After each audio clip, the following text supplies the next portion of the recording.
Charleston, West Virginia. AP, Senator Joe Manchin said he pays no attention to criticism or campaign donations when making decisions about what's best for West Virginia.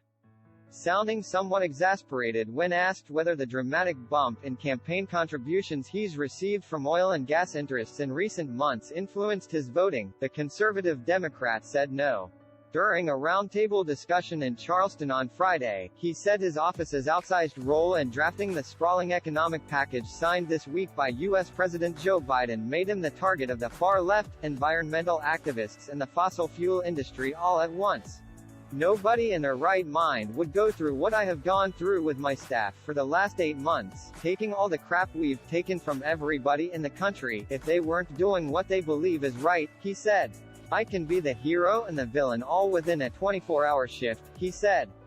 The bottom line is, I make no excuses for what I think is right.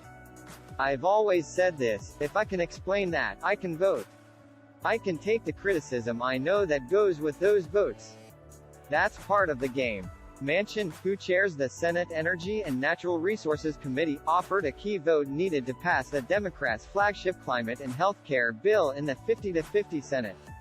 The House used a party-line 220-207 vote to pass the legislation, which Biden signed Tuesday.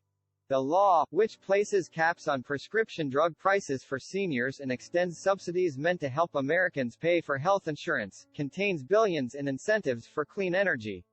Owing largely to Manchin's influence, it also offers renewed support for traditional fuel sources such as coal and natural gas with steps such as subsidies for technology that reduces carbon emissions. I wasn't sure that they would ever agree because of my friends on the far left. The environmental community was totally committed to dispersing and basically eliminating fossil, Manchin said of the law. But Manchin said there is no way you can get rid of fossil in any short period of time.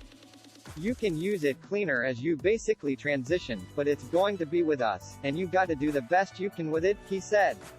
So, I wanted to make sure they understood that. On the other side, he said he's been criticized by all my friends in the coal industry because they think the bill doesn't go far enough to protect their interests. They for some reason think that this is going to be harmful, said Manchin, whose family owns Enersystems, a coal brokerage company. I think it basically is a pathway forward so we can continue to produce industry, provide energy that our country needs. Under an agreement with the Democratic leadership, Manchin proposed a separate list of legislation to speed up federal permitting and make energy projects harder to block under federal acts. He also specifically asked that federal agencies take all necessary actions to streamline completion of the Mountain Valley Pipeline, a project long opposed by environmental activists. The 303-mile, 487-kilometer pipeline, now mostly finished, would transport natural gas drilled from the Appalachian Basin through West Virginia and Virginia. Legal battles have delayed completion by nearly 4 years and doubled the pipeline's cost, now estimated at $6.6 billion.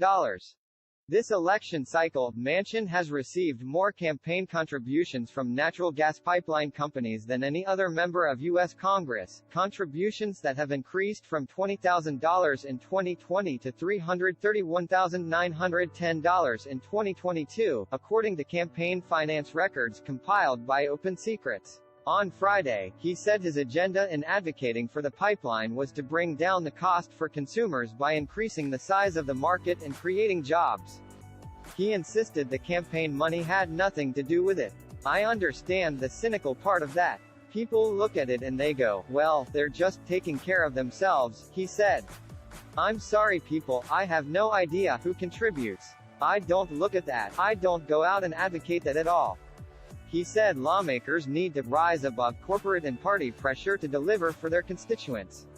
Politics has become a very, very nasty, destructive type of process. Both sides are guilty of weaponizing the good of America for the good of the party, both sides, and it's just not right for our country, he said.